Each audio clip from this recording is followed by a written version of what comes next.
Greetings to our viewing audience and welcome back to another new episode. We're in our 15th anniversary season of Meak Pro Media Special Edition News. Of course, this is your host, founder and executive producer, Miko Evans, founder of the world's first LGBTQ exclusive talent agency and production company. Thank you so much for your many years of support, and we're so happy and excited that we're back into the swing of things with consistent rotation of our shows. And for more information about our previously broadcast shows, both the radio versions, the podcast versions, as well as the online TV version that you're viewing right now, please check out all of the information that's located at the bottom of your screen. Also, don't forget to check us out on all of social media outlets, and all of that information is also located at the bottom of your screen. And as you can see, yeah, I'm at the Salt Box. I'm at the their podcast studio, and we've actually been business tenants with them for since December of last year. So December of this year will be a year. So I want to give a shout out to Saltbox. Check them out at saltbox.com. You can actually check them out. All that information is located at the bottom of the screen as well. I am so excited to be on this show with you today because I have some wonderful guests. This is their first time on our show, and they have given me the exclusive, the exclusive conversation, the exclusive interview of their upcoming project that we had a chance to be a part of. We was one of the official co-casting agencies to assist and support them with their new lesbian-based film, Lethal Love Affair. And man, we are also going to be the first show to debut the trailer for the upcoming film. And I am so excited to have Joyce FITZPATRICK and Brian Shackelford with us on our show. Make sure that you all are unmuted, and so we can actually get you all here. I'm so glad to see you all. Oh my God. Thank you for having us so much. Thank you so much. Oh my God, this is just so wonderful just to see you all. I mean, thank you so much for using us to support you all in the film when you all was here in Atlanta filming the your masterpiece and everything. And of course, when I saw the trailer, I'm like, this is going to be the shit. Yeah, Lethal Love Affair. Yeah, Lethal Love Affair and stuff. So so that the audience can know who you all are, because I call you one of my favorite power couples. And also our newest straight allies, because we love the fact that you all support our community. Whichever one of you all want to start first. Matter of fact, we're going to always go with ladies first. Ladies first. Well, thank you, Sister Joyce FITZPATRICK, go ahead and tell our audience a little bit about who you are and your background. Well, thank you, first of all, for having me on your show and having for Brian on your show. We so appreciate it, Miko. And for Meak Productions, it's just been an honor to have met you. And it was just, for some reason, and I'm trying to go back to remember when we met. It was, I think, on IG or something, but it was such a great connection that we just had to become friends and partners. And my background is, I've been in California for many years, came out here to go to college. But my major originally was animal science, believe it or not, but I switched from being a doctor to becoming a film producer and director. And I started doing music videos like everybody else. And from there, it kind of blossomed into more producing. I did direct, but during that time, there just weren't that many Black female directors. So it was very difficult. But I mean, I did accomplish it, and I was happy to have done what I did. And I kind of segued more into producing and writing. And so I started off with PBS, and then from there that blossomed to cable network, and I did some stints with the Discovery Channel, and then I worked for E! Entertainment for 10 years, and then I also worked for BET, and then I also blossomed from all of that to do private films and TV shows and pilots. And so in the process of doing all that, I actually started doing documentaries, and that's how I met Brian, because I'd never done a documentary in my life. I did get formally trained as far as getting a degree in film and television, but I did not go to film school, which is also more like a graduate type of program. Absolutely. So even though I did know how to operate cameras and all of that, it's still a little bit of a different degree. And so I kind of went more into the executive side of film production, where I was one of the idea people, one of the people who would help bring a show to fruition, help with casting and all that. So I kind of stepped away from the production side. So when I met Brian, I'd actually dipped my toe back into it, trying to do a documentary on Mary Fields in Montana. And that's how we met, because I needed someone to help me with that project. And he kind of came on board from there. And once we met in 2009, we have been together ever since. And what year is this? 2023? I mean, we just really clicked. You know, we had our moments, but, you know, we're both very strong personalities. And Brian knows his shit, as you want to say. And I did too. So we kind of came to a happy medium. You know, the things that I didn't know, has taught me, and things he didn't know, I've taught him. And we've kind of really blended our disciplines and our strengths, you know, and we've learned from one another. He has taught me so much. So I let him segue from that to talk about who he is and what he's done. Right. I'm Brian Shackelford. I'm a director, writer, editor, and producer. And it's funny, my background really comes from actually, it was all sports. I was playing professional baseball. Didn't make it as far as professional. I did play Division I college ball, and I did play semi-pro ball played for the Pirates and for the Dodgers and their organizations. But I actually went the film school route.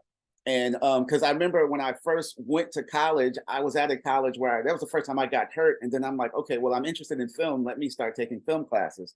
I realized they didn't have anything but like film appreciation classes. So then I really realized I have to combine both. I'm going to go to school. I'm going to play baseball, but also I'm going to go to film school also. So going the film school route, I actually, like, we were cutting film on when cutting film was still a thing, before the Abbots, before like Final Cut Pro, and a whole different mindset. So then when those systems came out, it was like, I always say, it was like Neo taking a pill, because I'm like, wait, I can start anywhere, I can do anything. And I actually started editing, because I mentioned editing because editing is really how I got into the business. Wow. I was actually working in the mailroom at New Line Cinema, and I had done a few projects on my own. And one of the guys there that I met and became friends with, he had a script that New Line Cinema kept passing. And he's like, I see your music videos. Why don't we just shoot this together? It's so funny thinking about that. Like, we were thinking about independent film before independent film was just a thing. Wow. We were thinking, we want to get this project done. So long story short, we shot the film, and New Line Cinema let us screen it in their screening room, just a trailer that we had. And one of the editors there, to this day, I forget, it's so funny. He said, don't ask me an opinion of your trailer. I don't have an opinion, but I think you need to learn this system. So every day after work, I would come down and he would teach me to edit on the system. And then I was sending my stuff everywhere. Nobody wanted to hire me, but I was able to. It's funny. I say I literally started at the bottom and worked my way up, because the only company that would hire me was adult video companies, because they were still shooting on film and they needed somebody to edit. I just needed to edit all the time. It's like getting those 10,000 hours. That's what I needed to do. And absolutely. Then, fortunately, in one of the companies that I worked for at the time, Snoop Dogg had came in and did a project there. And in the project, he had so many music videos. He was kind of the narrator, hosting things and setting things up. But I was finally able, because I was in adult for maybe 3 years, I finally had something I could show, because you can't show that stuff to anybody else and go cut. And I segued into reality TV. And from there, it was so funny. I'd been editing all those years and really didn't consider editing as a career. It was just something I was doing. But once I crossed over into reality TV, and like I cut on the Ray J of Love, Rock of Love, Charm School. It's just cutting really all of those shows. But what it was really doing was, because I'm not a big fan of reality, I always say this. Here's the joke I would say. I respect the people in adult more, because they came to work knowing they were going to get screwed that day. People in reality TV, they have no idea. I mean, we spend so much time making people look bad. I've made people fight that weren't even in the same room together. Wow. It was just it is a soul kind of turning thing, because you're taking your creativity to kind of break people down. Yes. But at the same time, when you're in that position, you can't say no. You just have to take the jobs. So again, I would always take the money I would make in editing and fund independent project that I was doing, because again, it was always about directing and getting the opportunities. So I would make the opportunities for myself. But the benefit, which I didn't realize, is all that time I spent as an editor, made me such a better director. One, I was practicing Wow. story every day, and now even to this day, when I go out and shoot, I shoot to the edit because I can already see how I want to cut it together. So I just go and get those pieces. And I'm really surprised to this day. There's a lot of directors that never step into the editing room. Mm. When we connected, there was a mutual friend that kept saying we need to meet because he was saying, you're all in the creative process, but you don't take the time to kind of do all the producing and nurturing the relationships, which is Joyce's aspect, what she brought to it. I'm always like, hey, let me get something done. Okay, move on. Let me get the next thing. Thing. And he would always just be hovering in his cave, and no one knew who he was. Right. And for me, it was more the opposite. Like, and I had to kind of, I helped him. Like, one of our friends who's doing so well right now, and she's actually signed on to one of our projects.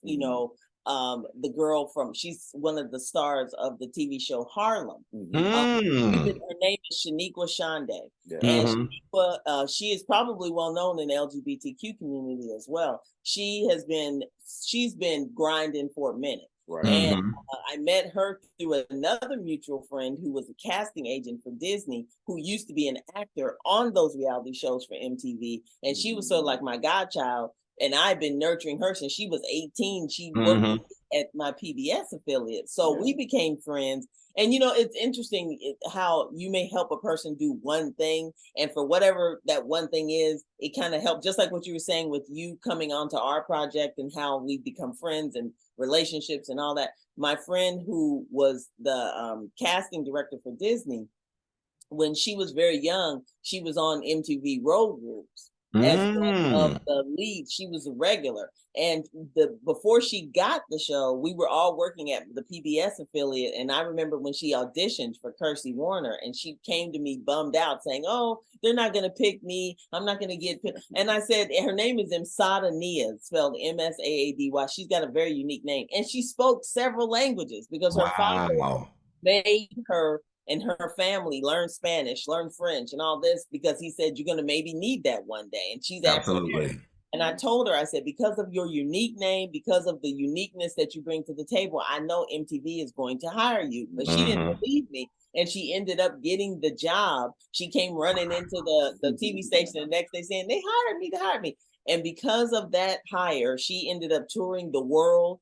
She was on they bought her a new car. She swam with sharks. She did all these things, all because of that. And she never forgot that. And she told me, she said, you're the reason why I made it on that show. I will always be your friend, your child, whatever. So years later, she introduced me to Shaniqua. And Brian and I were doing another project called Animal Control, and people in the community, it's on Fox now. They stole that from us, but regardless, it's a whole nother conversation. But Shaniqua came out as a production assistant. Wow. And she worked with us on that, and she never pushed her line. She never said, hey, I'm an actress. Hey, I'm this. None of that. And I found out through Msada that she could do all these things. So then we hired her on the show, and she was amazing. But we still remained friends, and she had been grinding, doing plays. And anytime, and this is what I was teaching Brian, there was days I was completely exhausted. Miko, I was exhausted. And she would call me and say, Joyce, I'm having a play. Can you come out and see me tonight? And I would be like, oh my God, I'm so tired. But I would go because I wanted to support her.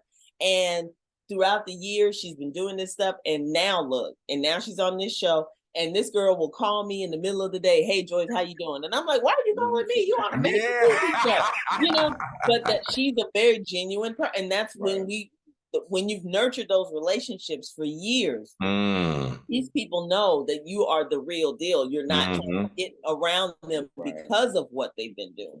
So when we told her about this Western that we wanted to do, she said, oh my God, that's the Western you've been telling me about. She said, I'm in. So, I mean, and people are like, how did you get this actress? And she has a new movie coming out actually in October called Woke, I think it is. That's going to be on, I don't know what platform it's coming out on, but the Tracy Edmonds, Babyface. And she's the lead. She's the lead. And that's coming out in next month.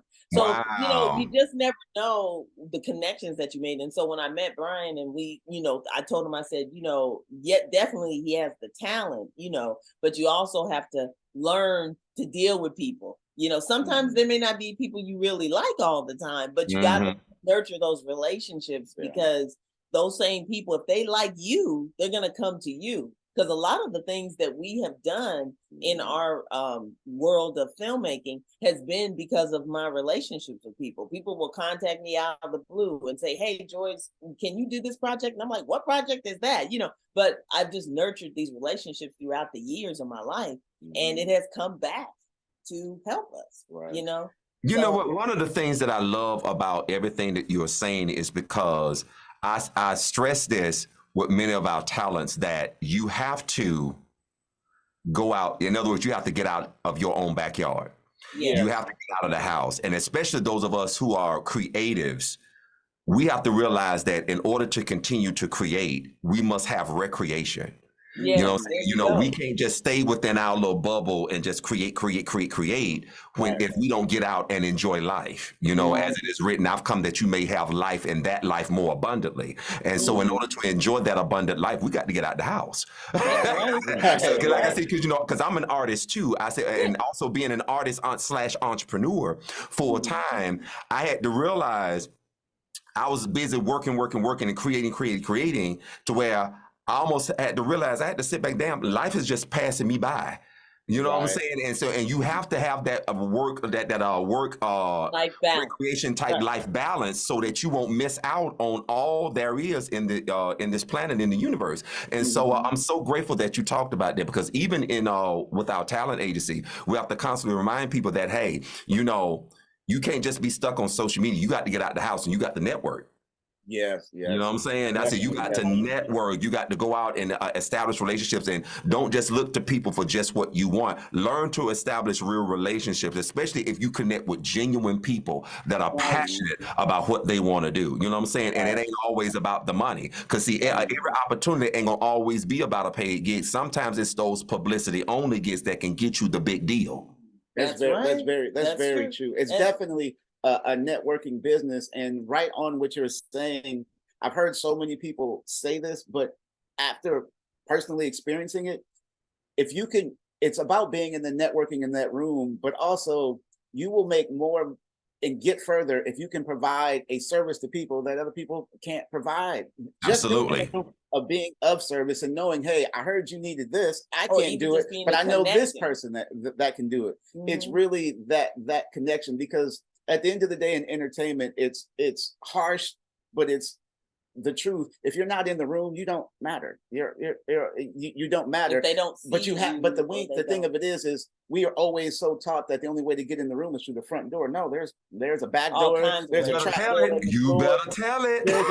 That's why for us it's called breaking into the business, because you got to find your own way in. Absolutely. And it is definitely a networking thing. I always say this to Joyce, and I realize that over the process, you got to have more people talking about you than you. Yeah. That part. You don't, then you're not. Then it's not going to work. I can honestly say the last few jobs I've had, you get to a point where you don't show your resume anymore. It's just word of mouth that's passed on. I know somebody who can do this, and thank God for us that works as far as directing and for editing. It's just word of mouth gets passed on, but you have to be in that environment of those people who can get work taken just by word of mouth. Absolutely. Sometimes there's been so many things that I realize that I don't want to go to, but even though I don't want to go to it, I need to go in there and shake hands, make my presence known, then I can leave. Right. That's all you have to do. You have to, you got to show up. And it's not that you don't like those people or don't want to be around them, but like you said, life, you're tired, right? But you still got to go. And like another example of that is, we met, and this was another connection through my friend Emsada, or I call her my goddaughter.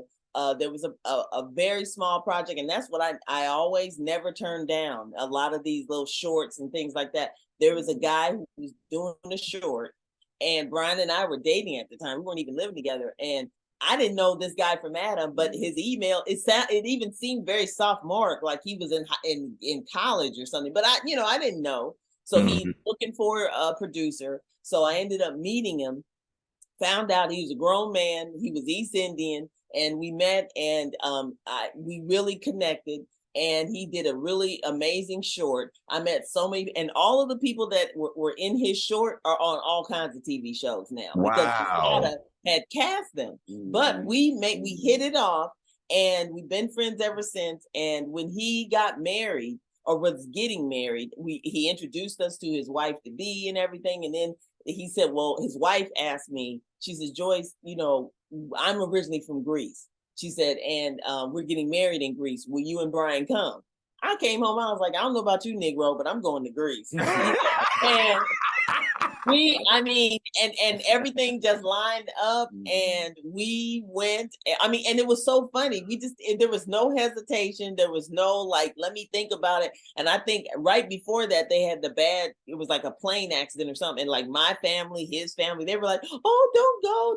We were like, oh no, that's when we went to Malaysia. I'm sorry, that's a different story. But when we went to Greece, I was like, I'm going. And it was the best trip we could have ever had. And it was very good, not only just because of my friend and his wife, it was a beautiful wedding. But on top of that, she used to be the executive vice president at AMC, you know. Wow. But regardless, none of that mattered. We were there for the wedding. Absolutely. So many really great people. Brian met a director who worked on Black Mirror, you know, just like all these different people. And it was a very small group of people. That's what was so interesting about it. It wasn't a large wedding at all. The people that were there, definitely you might have heard of them or whatever, but everyone was very humble and everyone was very nice. It's also funny that we had to go to Greece to find a couple that we still hang out with today that lives lives out here. But you would have never known. And it's one of those things where good people hang around, you know, good people. Right. It's really another thing that I've learned in the process of networking. What you really are doing is finding your tribe of people that you can work with, because it's going to take a tribe to do what you are really trying to do. Absolutely. You cannot do it by yourself. I learned that firsthand. Because it's funny, me and Joyce, when we first met, we were competing against each other in the film festival and have been working together ever since. Since that point. So like it's like, funny. You know, you can get more done together than you can individually, but you have to find those people you can work with, because you can't work with everybody. Absolutely. And our people tend to be so competitive against it. And that's been difficult for me as a producer. You know, there's a lot of really amazing Black female producers out there. When I started, there weren't that many, but even now, you know, I want to reach out. It's like the times that I have, it's just, they're so myopic. They don't want to be anybody else. And it's so sad, you know, because they keep thinking, well, you're going to come in, and then they're constantly look at your credits. It's like, it doesn't matter about my credits. You know, we are mutually in the same field. So why can't we come together? Absolutely. And you just find yourself just working on your own projects because, you know, and unfortunately, I hate to say it too, I've had more opportunities with white filmmakers than I have Black filmmakers. I hate to say it, but that's just been the way it has been. What has happened with so many filmmakers in the independent space is the business itself has pitted us against each other so many times that now they don't need to do it anymore. We naturally do it. And they purposefully created like that just so that they can eliminate the competition and just they can keep fighting. Absolutely, and so that they can keep perpetuating what they say, that confirmation bias.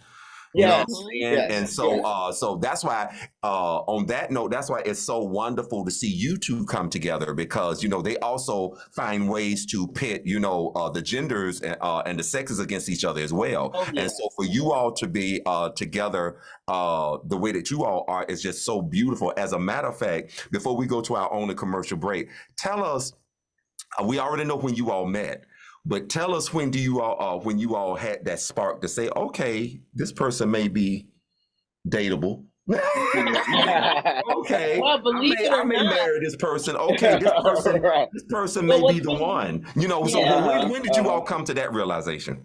Well, it was funny because, you know, I think that I was interested in him before he was interested in me. Wow. I don't know. It's like when we met, and I remember I used to have to go to a gym that was near where he lived. So I would like email him or text him or say, hey, I'm in your area. And you were saying that he thought. I remember when she was calling, because I was editing a project for her. And when I would get these calls, again, I'm very being myopic. I would say this. World. That's what tunnel vision I've been in so many situations where I thought I read a situation one way and it wasn't that way. Now, looking back in that being older, all that really was they wanted more chase and more pursuit in the game, because it was definitely, I'm a very perceptive person. It was what you thought it was, but it was more of the game. And I got so tired of playing that you needed, at this point when we met, you needed to hit me over the head with a brick. So when she was saying, "Hey, I'm in the area," I kept thinking this lady really wants her project bad. I had no idea she had any thought of us ever dating. And then also all of the, I wouldn't say preconceived notions of what people told me who she was and the person that I was meeting were two different things. Absolutely. But I just didn't think she would ever have any interest. I'm thinking, she would, because her presentation was very professional. I'm thinking she's all about this project. So let me get this project done. And then I don't remember what it was I think I had asked her out once, and then she had when you said when you first saw me, even when we met for me to do the project, because of the people that he had done business with before in my position, he didn't expect me to look the way I did. I didn't look like how I look right now. I didn't have my hair pulled back, real conservative. I had long braids. I had a little mini skirt on. I had just a whole different. Baby, honey, I saw one of the pictures of you back in the day, baby. I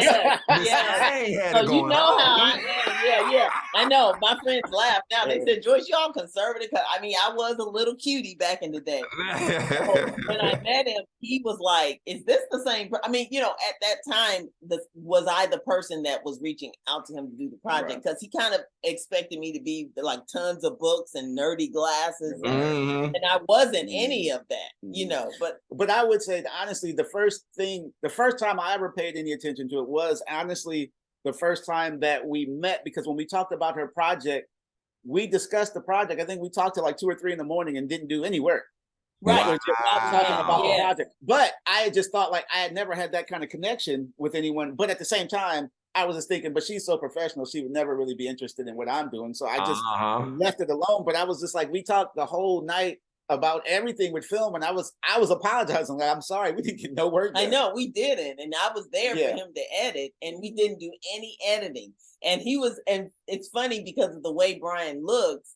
To me, he's more like the hippie. What do you call it? Not hippie, but like Lenny Kravitz kind of, the locks and all of that. And here he was sitting in his house talking about Disney's what was the name? The not Doberman Pinscherman, but what was the movie you liked? It was the Doberman Gang. Right, the Doberman Gang. I was saying I would love to remake. And I'm like, what? From Disney? You would never think he would be talking about that. We really hit it off because I'm a total movie buff and trivia person. So that really was a big connection. And then we decided to go out on a date. But I think before we went on the date, I had sent him a script that I wrote that actually, did very well. It was in a bunch of awards, and he gave it to his father to read, which I didn't know until we had went out for dinner. And then you said something like that was what was a deciding factor for you as well, that your father thought, well, she's creative just like you, Yeah. It was just one. Again, you start paying attention, because I always say I don't need help doing bad. I can do bad by myself. Yeah. That's the whole thing. And also, I had another reason I'd had so many issues, because I would tell people about what I do. Entertainment takes a lot of your time. Entertainment, and I have a daughter. I don't ever want to be made to have to choose between the two. If I do, it's not a choice. Absolutely. Everybody I would get involved with understood, until all of a sudden I wasn't around on something that they wanted. And then it was like, well, you got to make a choice. And I've already told you, I've made this clear ahead of time, because of where I'm at trying to get into this business. There is no to these opportunities. You have to go and do. So not dealing with somebody that was in the business, it was very, very frustrating. And then meeting somebody that was in the business, it was a completely different experience for me, because again, they get it. And you just validated and confirmed something that me and my our first straight ally, Dominique Huff, shout out to him, that we say all the time. It is very important for those of us who are full-time entrepreneurs and those of us who are full-time in entertainment. We need an entrepreneur spouse. Because when you have an entrepreneur spouse, they actually get where you're coming from. They actually realize that, hey, if you want me to pay the bills, this is how I'm gonna do it. Don't expect me to do anything outside of that. This is what I'm here to do. This is what the creator sent me here to do. This is what I'm passionate about. So are you down with it or not? If not, hey, deuces. That's so true. And for me, I came from an entrepreneurial family. My Mm-hmm. father had his own business my entire life. I never Wow. really, saw my dad go to work for someone else. He always Mm-hmm. self-employed. Mhm. So and he had a business that everybody needed. It was gas stations and all that. But Mm-hmm. regardless, he was the one that had to control that. So I was used to that. And so to Mm-hmm. me, I just always, and that really always excited me to be around someone who wanted to create something. Because my sisters, all of us are from that world, in terms of wanting to create or be creative. So I just, when he told me that he had a daughter, and I never had children, so that was great. I was like, great, you got a daughter and everything. I totally understood that, and there was times when he'd be like, well, wait a minute, you don't care, you going over here? And I was like, yeah, I got a life too. I mean, it was very easy for me to understand where he was coming from, and I, even to this day, encourage him to spend time with his daughter. Even now, she's a grown woman, but I still say spend time with your child, because that's what I'm so glad that I was fortunate enough to have both my parents there. Absolutely. So, I know with his the mother of his child, she's part of our family too, and she's remarried. We have like our own little family, but I totally understand the importance of that. So I don't ever tell him to choose, and there's really no reason for that. Absolutely. But for some women, and I get it, especially if you haven't had children and they kind of want to start my whole thing is, if you want to do something like that and you're that adamant about it, don't get involved with someone that has a child already. You just have to pick and choose who you date. But nowadays, there's so many. I see so many women that are marrying people that have kids. I guess the pickings are slim, so that's what they do. I'm really surprised that I see that more now than ever. Yeah, and when you think about that, it's also a good thing too that there are a lot of blended families, because what that means is that the parents have gotten to the point where they're mature enough now to understand. That just because we've grown apart, that doesn't mean that it has to affect the child or the children, and so and that way the family can be even bigger and stuff like that. So that is just so beautiful. On this note, you all, we're going to take our only commercial break. When we come back, we have more with this fabulous power couple, Joyce and Brian, and for the first time, we have the exclusive. During the commercial break, you're going to see the debut of the trailer for their independent masterpiece, Lethal Love Affair. And I can't wait till you all check it out. And when we come back, we're going to dig deep into the film as far as the inspiration of the film, the process that it took to get it about, and everything like that. So we got all of that packed in store right here on this new episode. We're still in the 15th anniversary season of Meak Pro Media Special Edition News. Don't go anywhere. We do have more in store. You're tuned in to Meak Productions syndicated shows. Don't go anywhere. We do have more in store. Greetings, this is Jim Farmer, Festival Director at Out on Film. Since 1987, Out on Film has been dedicated to supporting the exhibition of LGBT film and video art forms with top-rated films, intimate settings, audience participation, and special celebrity events, which gives moviegoers and sponsors a way to connect and extend a 90-minute film into a lasting relationship. For more information about film submission, the history of the festival, and how to donate or sponsor, please visit outonfilm.org. That's outonfilm.org. Meak Productions is proud to be an official media partner for this organization. Hey there, this is George Carlton, President of the Metro Atlanta Association of Professionals. Are you looking to expand your business, seeking employment connections, or want to grow your professional network but don't love traditional networking? The MAP is right for you. As Atlanta's first LGBTQ+ business association, we pioneered partnerships and networking with Atlanta's leading changemakers to help you connect authentically, in person and online, with people from diverse industries, identities, and histories. For more information about membership and being part of our legacy, visit our website at www.maapatl.org. Once again, that's mapatl.org. We look forward to connecting with you real soon. Meak Productions is proud to be an official media partner for this organization. The time has come. Expand your network of LGBTQ+ welcoming tourism businesses with up to 1,000 people from over 40 different countries, ready to share their ideas, to discover new opportunities, to learn, and to network. The 40th anniversary IGLTA Global Convention invites you to Puerto Rico. Let's celebrate diversity, community, and learn from the leading tourism experts. Join us to build connections and help us strengthen tourism globally, allowing LGBTQ plus people to travel safely. We are proud, we are inclusive, and we are ready to advance LGBTQ plus travel. Puerto Rico is waiting for you. Welcome to the 40th anniversary IGLTA Global Convention. Travel, learn, connect. Hello, everyone. This is Chris Lugo, Executive Director of the Out Georgia Business Alliance, Georgia's only chamber of commerce serving the LGBTQ plus community and our allies. Formerly known as the Atlanta Gay and Lesbian Chamber of Commerce, Out Georgia serves the community by advocating for the most inclusive and equitable business environment, providing support and resources to fuel economic growth, and driving meaningful community connections and impact across the state of Georgia. For more information about membership and the legacy of our organization, please visit outgeorgia.org. Once again, that is outgeorgia.org. We look forward to serving and networking with you soon. Meak Productions is proud to be an official media partner for this organization. She was easy on the eyes, to say the least. But it wasn't just the way that I looked at her, it's the way she looked at me.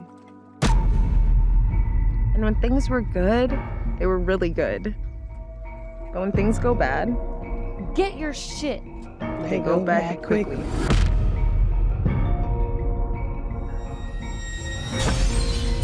I'd like to introduce you to the brains behind all of this and one of the brightest minds our company has to offer, Miss Crystal Dunbar. How the hell's little big head doing these days? You know, all work and no play makes Jack a dull boy. Yeah, well, all that extra work that Jacqueline put in got her the promotion that Jack wanted. Oh, damn! I'm done with all of this dating shit. You deserve better than this. Bitch, why are you screening your calls at work? It's a long story. We'll give a bitch the Cliff Notes version. Okay. Girl meets girl. My girl Zoe here, she's new in town, but I can see the two of you are already hitting it off. Girl falls for girl. Can have it all. Yeah. And what if I want you? Is that something I can have? But then girl does some crazy ass shit. You're gonna get off my fucking car, bitch! You told me that we could be friends. We are friends. I don't think you're being a very good friend, Crystal. It's bitches like you who think they're special. So girl loses girl. Fuck you, and fuck this picnic. You never call. You changed all your numbers. You can't just disappear on a person like that. Watch me.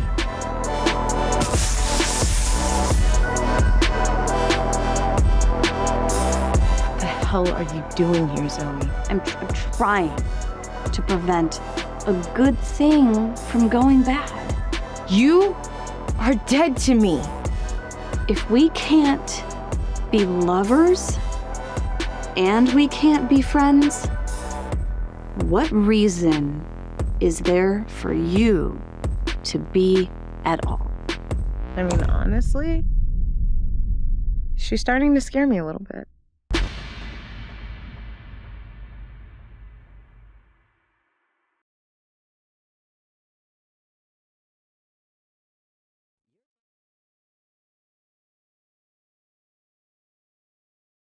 And we are back right here with another new episode of Meak Pro Media Special Edition News, the 15th anniversary season.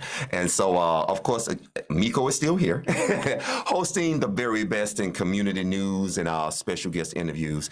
And once again, don't forget to check us out at the bottom of your screen. All of the information is included about our social media outlets. You're already viewing us right now on our YouTube channel. But also check out our archives on our Mixcloud page as well as our SoundCloud page for the radio podcast edition, okay? And we're still here with the fabulous power couple, Joyce and Brian. And for those of you that have just seen our commercial break, you had a chance to see the official trailer for their new independent masterpiece, Lethal Love Affair. So speaking of that, Joyce and Brian, let's get into the inspiration behind this fabulous film that we had a chance to be a part of. Meek Pro Talent Agency, we had a chance to actually provide the extras to this lovely, lovely film. And lo and behold, I end up getting a featured extra part and wasn't expecting it. So once again, I am so happy. I am so happy and stuff. And I know we're also going to be doing a special shout out and a tribute to the memory of one of the featured stars in the film who passed right before the release of this film. So we're going to be talking about that later in the show as well. So let's start with first the inspiration and the development stages behind Lethal Love Affair. Take it away. Well, first of all, thanks again for the shout outs and definitely for wanting to give tribute. And the fact that when we met you, once we met you in person, and I told Brian, I was like, we have to use Miko in the film. I mean, and again, I just think a lot of times people don't know how talented they are because you're inside yourself, but having other people see you, I just knew you would be great on camera, and you definitely delivered. You know, when people see the film, they will be very, very impressed with your performance. You didn't, and I'm not just saying that, people. I mean, he really did bring it to the table, and I'm so happy about that. And hopefully, we'll be able to use it. It's very true. The camera loves certain people, and you and the camera have a special relationship. The funny thing is also, you can play a multitude of characters. Yes. Wow. Just from it, and you have a thing that not too many actors have. It's voice command.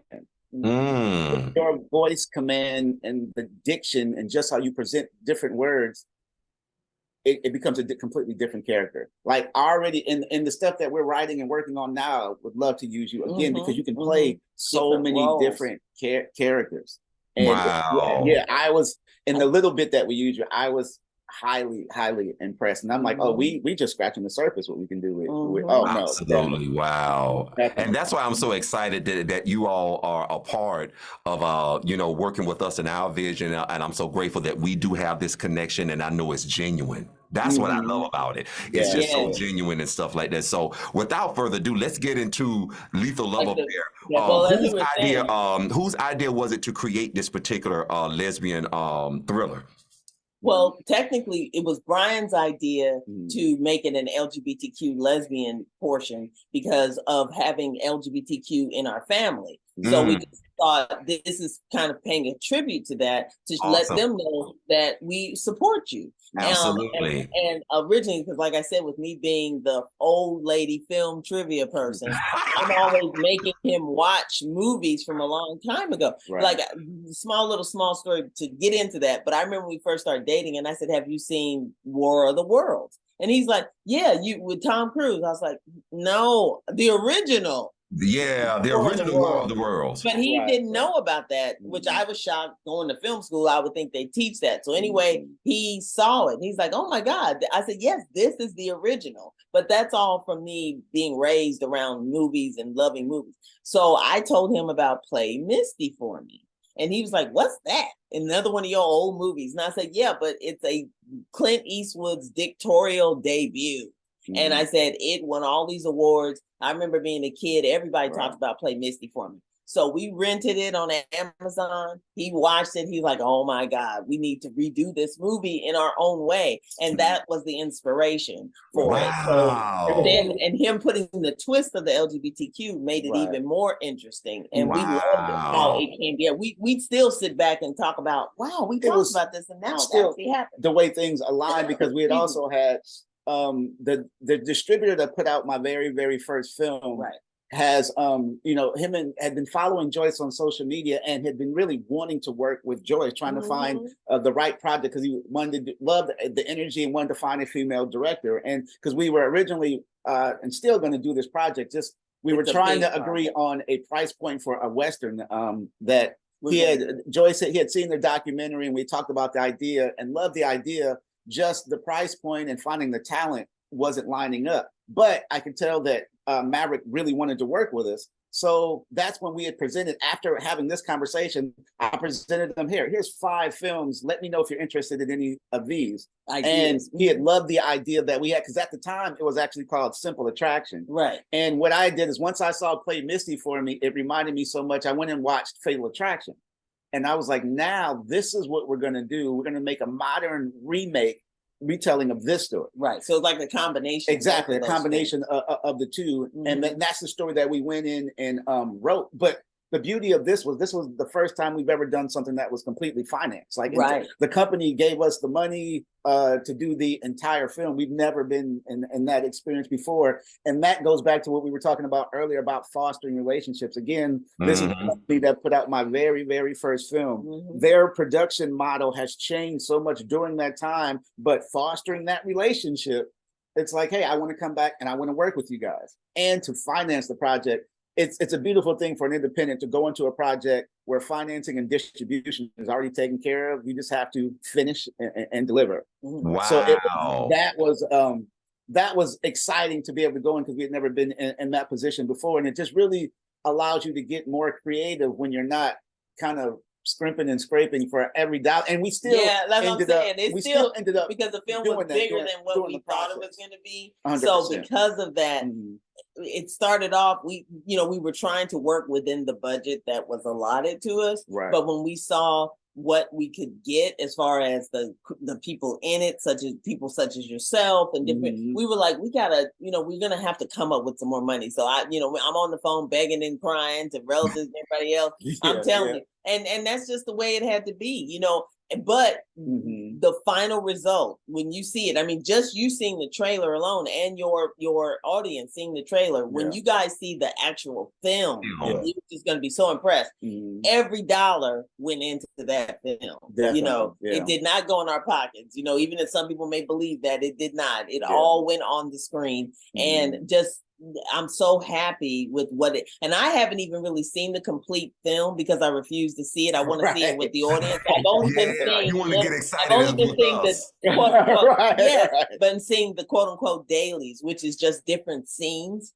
And I, because he would ask me to come and take a look at this scene and ask if I thought he could do something with it or change it, and I would give him my opinion. But I have not seen the full film cut together. I cannot wait. I am just so excited because with your performances and with everyone else's, and even the gentleman that we're going to discuss, Mr. Vidor, just the amazing things that you guys all did coming together.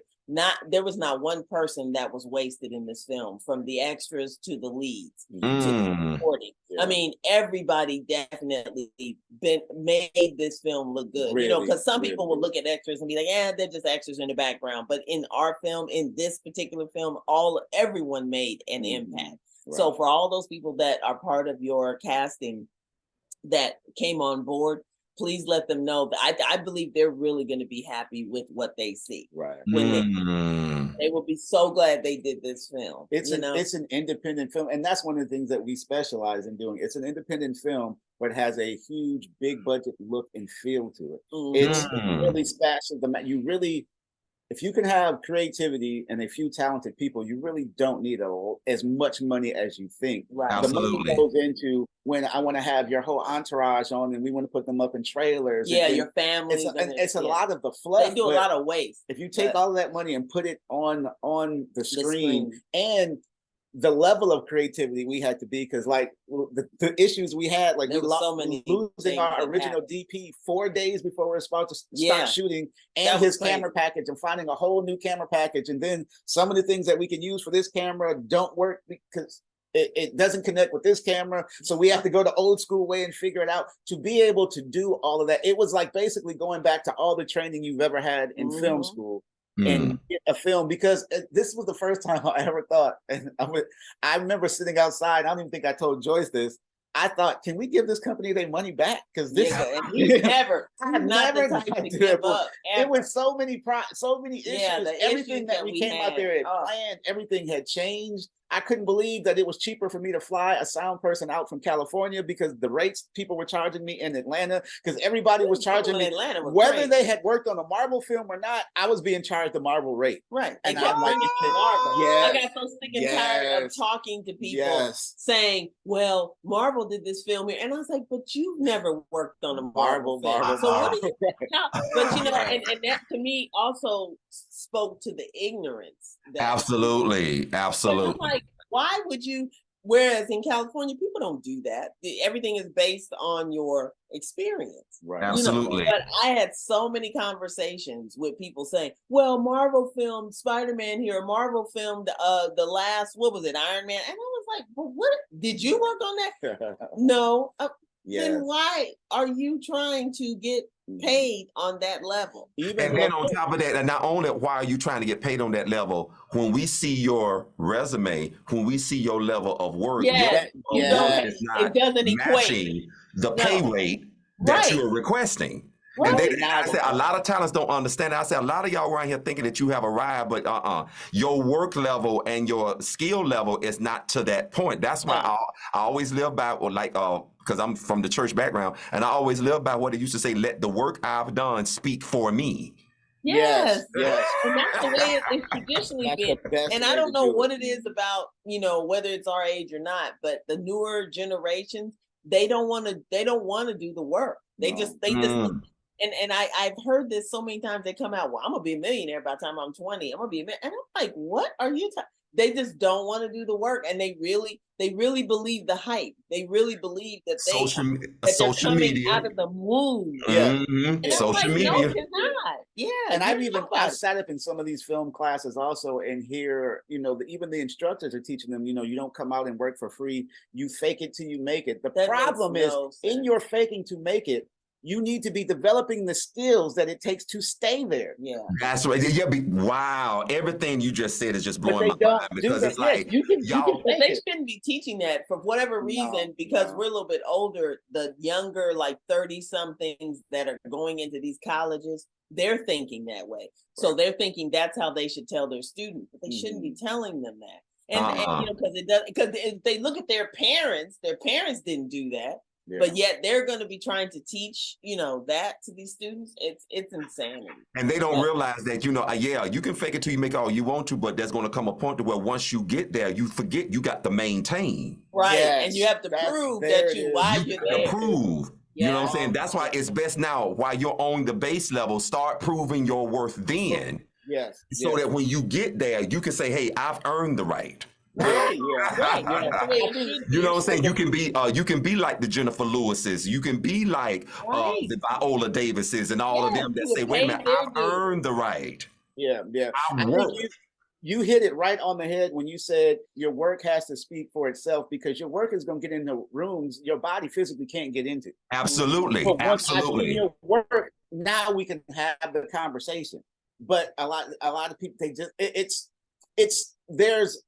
I don't even know what it's almost as if, like you were saying, that the younger generation feels like they figured something out and can do it faster than we have. But they can't. And it's like, no, because nothing you can do can replace experience. I'm sorry, nothing. Absolutely. And you would think that they would think about like the films that they like when they look at the Marvel films with Thor and Iron Man. Those actors have been acting for years. They think that they just came off the boat. And like I was happened to catch, and like I've been out in California for a long time, and I've watched different TV shows over the years that I really enjoyed. But I didn't pay attention to some of the background actors or even just some of the supporting, because I would be like, oh, Blair Underwood, you're paying attention to certain actors. And that TV show, City of Angels, from a long time ago. I love City of Angels. Yes, baby. Too, right?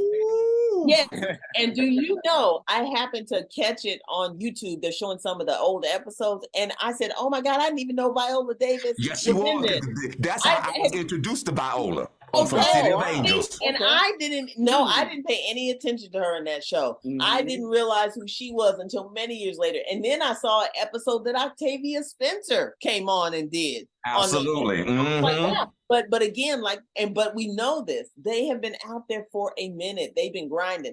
And even though they didn't know they were going to be a success eventually, but they did. And I just happened to be watching. I was here just wasting time, and I was looking at what is it? Johnson Family Vacation. It's kind of funny with and I had not realized when I originally watched it that this one guy that plays this young Indian dude was Jason Momoa. Wow. So young. He was playing Solange's little boyfriend interest. And I was like, that's Jason Momoa?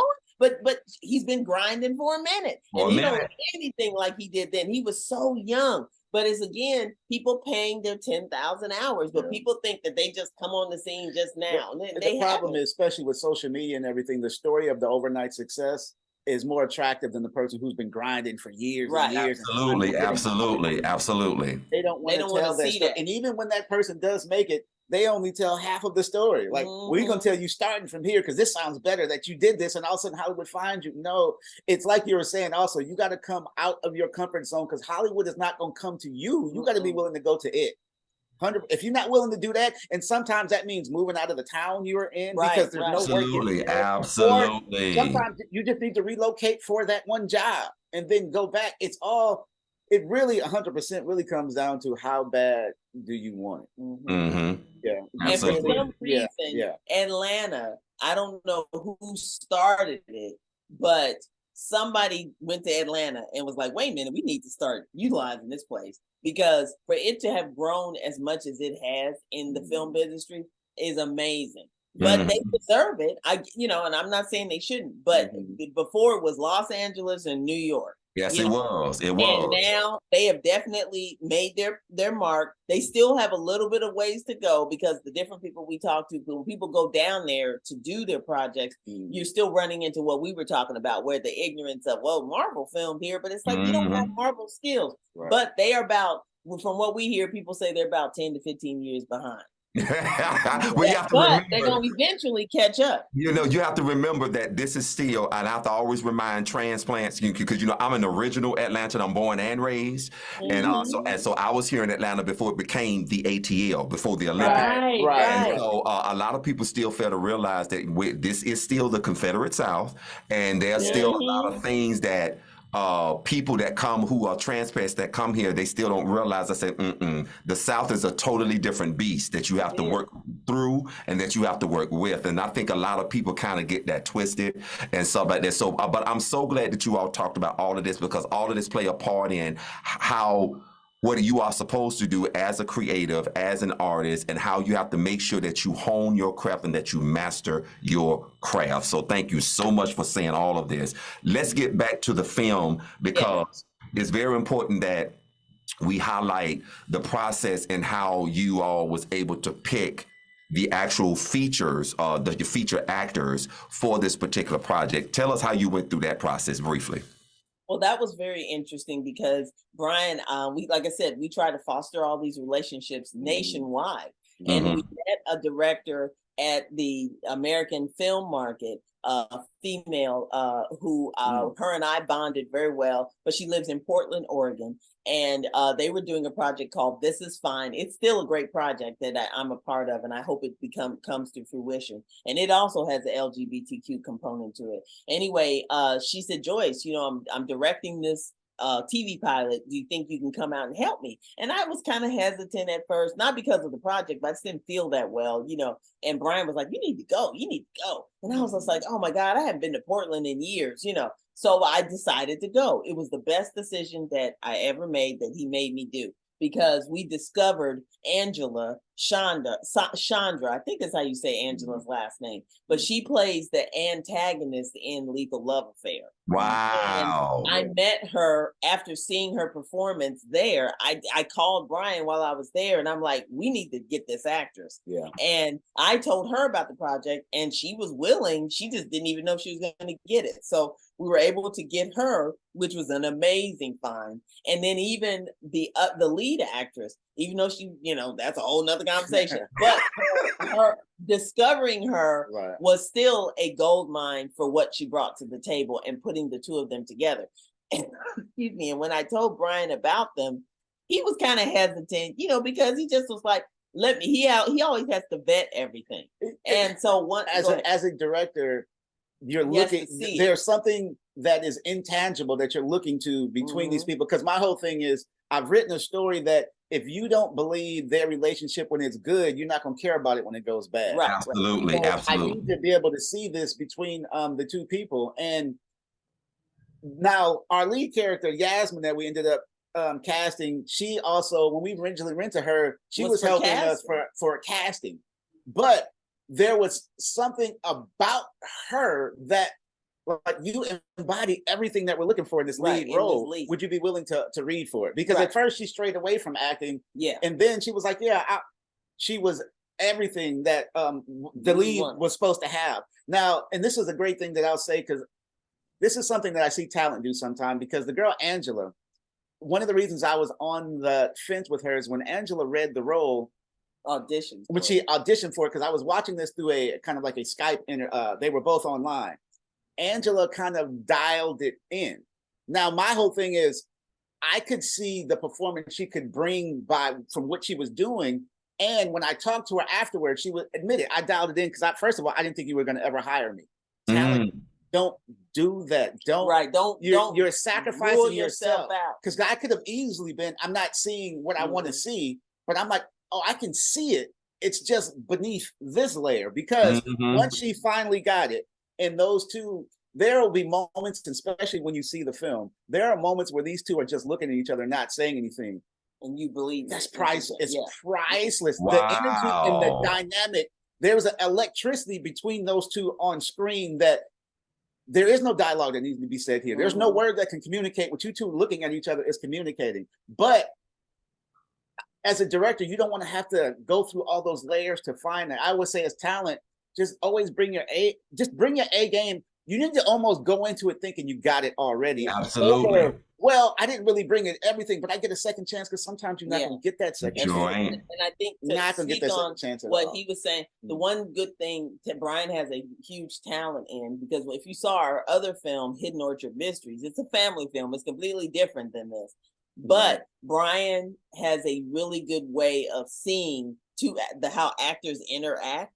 Yeah. And when we were casting that film, we were going back and forth on one of the actresses, and the person that we had for casting was talking about, oh, her hair. And I was like, what's her hair have to do with it? But bottom line was, to this day, when you go and look at the reviews of Hidden Orchard Mysteries, everyone compliments on the two leads, saying how amazing they were together. And then also our friend Carlos and Katara, who are friends, who her husband is an actor. He's in the new Jamie Foxx movie. What's the name of that movie? I don't know what it's called. They cloned Tyrone. Right. But at that time, he wasn't in that. And they came out and did the movie, and just like you, just nailed it. But so that was the main factor with that. But with Angela, I think the reason why she did that was because she probably thought, because she thought it was going to be an all-black film, that she would fit in because she was East Indian. I think that's why we weren't going to fly her out from Seattle. Right, it was just like she wasn't going to get it. Yeah. But she definitely brought it to the table. So like you said, with all the actors. She has such an it factor, and she really delivered. But it's one of those things, like, there are so many, when you're looking for things, there's so many intangible things that you're looking for that aren't even on the page. And also it's seeing what you do with the page. Because I always tell people, I've wrote an outline for a person that you bring to life. Right. Absolutely. So if they walk with a limp, if they talk with a slur, that's what you bring to it, and giving them the freedom to do that. But also you're finding people that are willing to step into these characters and disappear. I always say, if we can go back to playing cowboys and Indians, and I say that when we were kids, because when I go bang, you fall down, it's all real. Right. If we can go back to that level, to me, you can go to all your schools of the Strasberg acting and Stavlovsky. It's all Juilliard. When you break it down, can you get in the sandbox and play cowboys and Indians? Wow. Yes. With the casting, like you said, it really was a process. And, we just had, like I said, so much going on that he was, busy trying to get the crew and everybody else. And I kind of had to be the vessel to pick people, but he had to make the final decision because he wasn't directing. Luckily, I picked well. I was surprised. Like, even finding you and, finding all the other people that we got. And then even speaking of the gentleman who did not get a chance to see the film of Dorothy. And shout out, hopefully his family may get a chance to see this. Hopefully they will come to a screening in Atlanta. They've already been approached, so that's really good. Absolutely. So they know about it. And one of the nicest people you ever want to meet. I mean, I couldn't believe how nice he was. And never complained, never did anything wrong. Anything you asked of him to do on set, he did it. He had his lines ready. And he wasn't even supposed to get that large of a role. He came in just to be the bartender. And when I saw him, I told Yaz at the time, because we were Yaz and the other young lady who also helped out. I want to call her Joyce, but I know her name's not Joyce. We just Jasmine. Yeah, Jasmine, because we shared the same birthday, so that's the reason why. But Jasmine, I said, there's something about him. I said, he looks more like a cop than the guys that they had brought in. And he was so excited. He goes, you want me to get the opportunity to read for a cop? I said, yes. So we had him read against the woman who ended up playing Daniel, who did a really good job too. I forget her name, Sheila or Shella or something like that. But anyway, she'll know. But anyway, he did such a great job that I said, let him be the cop, because he just looks like the cop. And that, I'm glad I did that. None of us would have ever known that he wouldn't be here today.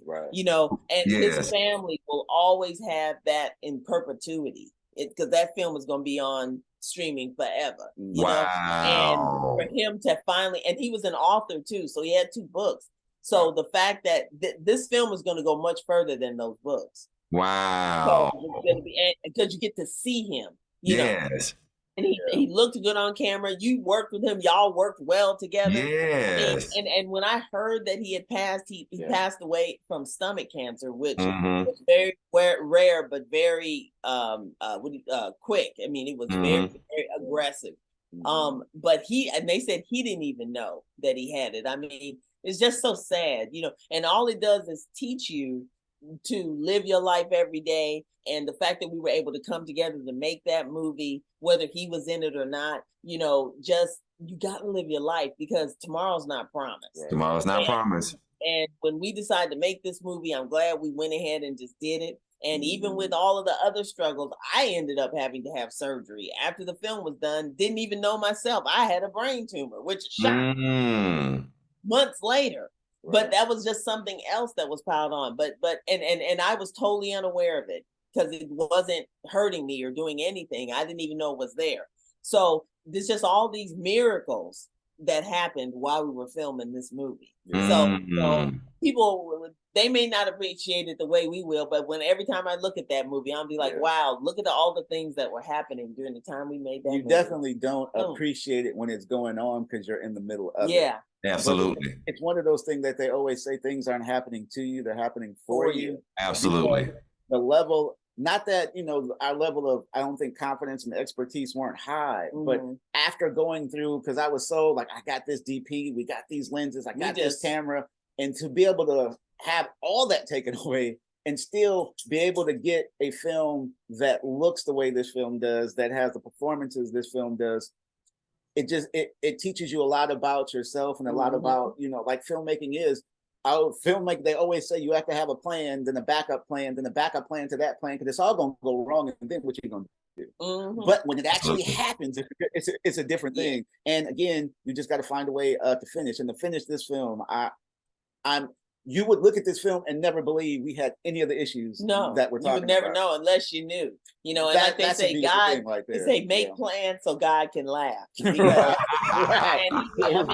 but I just never thought that we would have gone through what we went through. But I really want to give a shout out to all the actors, all of the extras, and like for you to be featured in it, you know, all of the crew, all of the locations that we had, because everybody stepped up to the plate.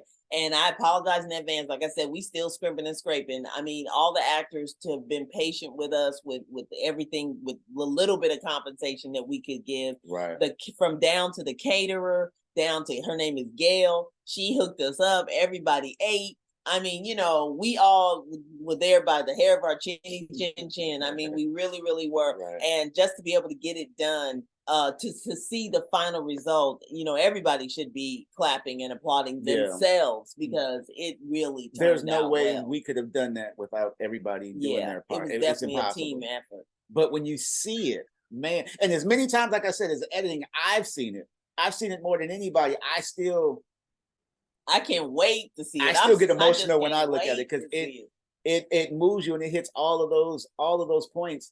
It's funny because even like issues that we were having, people were able to channel that into their performance. So wow. Be able to pull that off and to go through all those issues. And I'm actually glad to experience those issues on something low budget. I would hate to have, hey, my low budget career has been fine, and then I get something with a bigger budget. Now I'm hit with all these problems I've never experienced before. The only thing that will change in our filmmaking career will be the people in front of the camera. The process is going to always be the same. Yeah, and I think even with Vidor losing him, you know, but it was through causes that didn't affect, I mean, had nothing to do with the film. You know, so I'm glad we're able to honor him that way. I just don't ever want to have one of those problems like with the Western with Alec Baldwin, with somebody being shot, the DP being shot. Yeah, absolutely. I mean, those types of problems, you can't get beyond those because you're going to constantly have that in your mindset that you of making someone lose their life. And she was a mother and all that. I mean, I'm so glad we didn't have anything like that. I don't ever want to have, I will double, triple check everything. I don't ever want those types of issues on a film set. Absolutely. Mind you, it's fiction. We should never have those types of issues. No one should be losing their life. No one should be dishonored. No one should be disrespected. You know, everyone should come together because it's very much a collaborative effort and it's art. So everyone should be there because they want to be there. There should not be, and I've had so many people from the film that were even extras reaching out saying, hey, I'm so excited, can't wait to see the film. I mean, just such great camaraderie that we've had since that film, even our relationship, just the fact that you are still in our life and wanting to work with us on projects. I mean, those to me are the golden nuggets of filmmaking. The relationships that you foster that you'll be able to do years from now. That's to me far more important than anything. You know what? And this right here is a perfect way to end this show. You all have been so fabulous. I really do appreciate both of you. Thank you so much, not just for the opportunity to work with you, but just for your energy, for your authenticity, for your passion, for being real allies to those members of the LGBTQ plus community. See, this is what real allyship looks like. Okay, so whenever you're around people that say that they're ally, but they don't show you through their actions, then you already know what time it is. But thank you all so much for being genuine and real allies. Thank you all so much for honoring Vidor and everything. You'll see a little special tribute that we're going to have for him at the end of this show. So thank you all so much. We will be screening the film, Meak Productions, along with Jasmine. We will be in charge of screening the film here in the ATL. So stay tuned we are so for excited. that. Yeah, stay tuned for the official date of that. We're going to keep you all posted on that. And also, there's going to be a special tribute to Vidor's family on the day of the private screening. So please stay tuned for that. Other than that, both Joyce and Brian, thank you all so much. I love you. I appreciate you. I can't wait for other projects to work on with you all. Yeah, we're gonna be working together. We may even if too. we shooting out here in LA, we'll send you a ticket. Yeah, I already know what role that I want you to be in. He could possibly be the producer in Number One Fan. Oh, definitely. For the podcast. Wow. Okay then. So Hey. my wheels are already turning. Oh, hey, you know what? You about to get your next role. I touch and agree. I touch and agree. We speaking into existence right now. I definitely think you can do it. I do. Definitely. I really do. And many more blessings to your show and to everything that you're doing. Everything. Thank you. And we are there to support you because you're such a great person and you deserve everything that is coming to you. 100%. It's from a success side of the world. You know, you're so genuine. And Thank hopefully you. the people that you've employed and that you're casting can see the bigger picture that you're trying to teach them. You know, I know there's a few people that don't get it, but hopefully they are getting it. You know, Absolutely. so you really are doing a fantastic job. And thank you so much for having me on the show. You're kicking off all of the social, I mean, the PR for this movie. Thank Your you. show is kicking it off. Yeah. So I know it's going to be a well received film. I can't wait to see it myself. Okay. Once again, for more information about this lovely, lovely power couple, please check out all of the information located at the bottom of your screen. Don't forget to, if you want to see the trailer again, don't forget to just look at the show again once it's over. And check it out, baby, because you are not going to want to miss this. And please stay tuned to our social social media outlets so you can find out all of the dates, so you can RSVP in time for the official private screening of Lethal Love Affair. Until our next episode, continue to stay safe, continue to not only be loved, but remember to receive love as well. We love you and we appreciate you. We're so grateful to the creator of the Omniverse for your existence. And until our next episode, stay safe, you all. Love you. Thank you so much, Joyce and Brian. Love you all. Thank you. Thank you. Thank you so much. Have a good Thank one. you.